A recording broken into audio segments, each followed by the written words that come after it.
జగన్ పాలనలో రాష్ట్రం మొత్తం నాశనమైపోయిందని టీడీపీ అధినేత చంద్రబాబు ఆరోపించారు.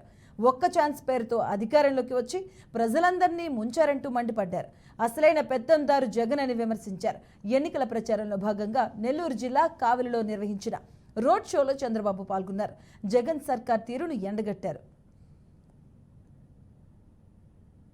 9 సార్లు కరెంటు ఛార్జీలు పెంచి, పెట్రోల్ డీజిల్ ఛార్జీలు పెంచి, నిత్యావసర వస్తువుల ధరలు పెంచి పేదవాడి పొట్టగొట్టి ఆదాయం లేకుండా చేసిన వ్యక్తి ఈ జగన్మోహన్ రెడ్డి. నిజమైన పెత్తందారి వ్యవస్థకు మారు రూపాయి ముఖ్యమంత్రి. మీ అందరూ ఎక్కడున్నారు? 2019కి ఈ రోజుకి మీ ఆస్తులు పెరిగాయా? మీ ఆదాయం పెరిగిందా? ఇంకా ఆస్తులు తరిగాయి, అప్పులు పెరిగాయి. అవునా కాదా అని మిమ్మల్ని అడుగుతున్నా. జగన్మోహన్ రెడ్డి ఆస్తి మాత్రం పెరగతానే ఉంది.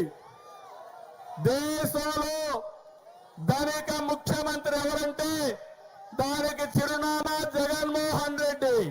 పేదవాళ్ళు ఎక్కువ ఉండే రాష్ట్రం ఏదంటే, అప్పుల పాలైన రాష్ట్రం ఏదంటే దానికి చిరునామా ఆంధ్రప్రదేశ్ రాష్ట్రం. ఈ రోజు మీరు చూడండి, రైతుల్లో ఒకసారి చూస్తే దేశంలోనే తలసరి అప్పులో నెంబర్ 1 ఉన్నాం, ఆత్మహత్యలో నెంబర్ 1 ఉన్నాం. కానీ విలాసవంతమైన ఇండ్లు కట్టుకోవడంలో జగన్మోహన్ రెడ్డి నెంబర్ 1 ఉన్నాడు.